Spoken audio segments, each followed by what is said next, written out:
Galaana jabaatte obboloo qilleensi roraase ergatuun sodaatte si yaamte atajajjee qilleensa dhaabde. Dhawaan galaana jabaatte obboloo qilleensi roraase ergatuun sodaatte si yaamte atajajjee qilleensa dhaabde. Gooftaa bara baraatti maqaan kee eebbifamuuti. Waaqa bara baraatti maqaan kee eebbifamuuti. ati Yesu bara baraatti maqaan kee eebbifamuuti.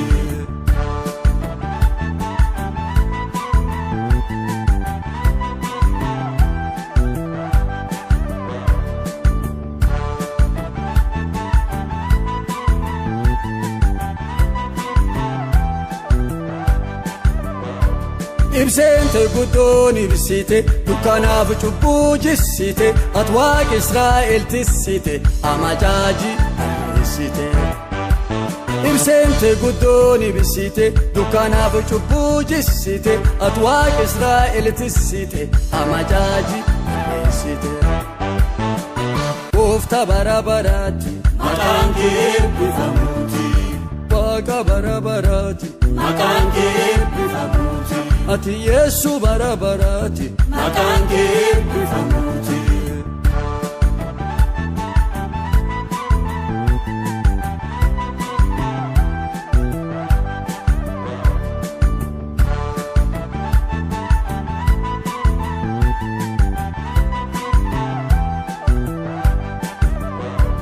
Jari sadii si guddise si malee sagaduu dhiise atiin jara waliin ejjite ibiddi warra gogoodite.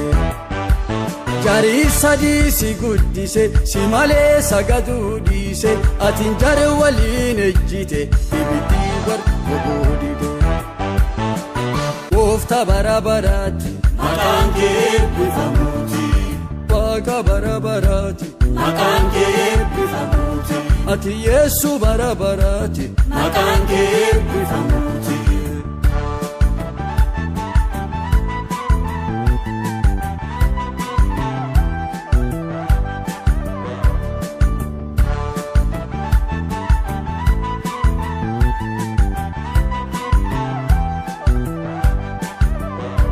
Daawwitillee dhadhamuute tikooliyyee keessa fuute harkisaa furrisi barsiiste mootii Israa'el tolchite.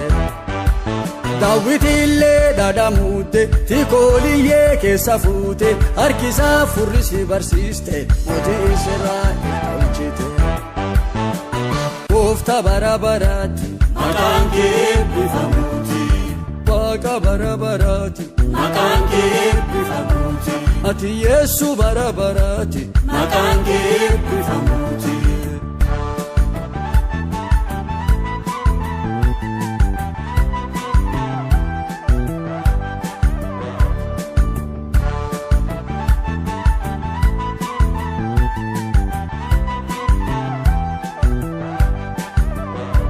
Wanti cufti simaan taati ati Waaqa bara baraatti abbo Waaqi galatoomuuti maqaan kee eebbifamuuti.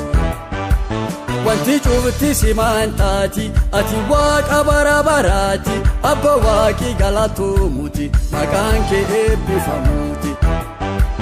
Maqaan kee eebbifamuuti. Maqaan kee eebbifamuuti. Maqaan kee eebbifamuuti. Maqaan kee eebbifamuuti.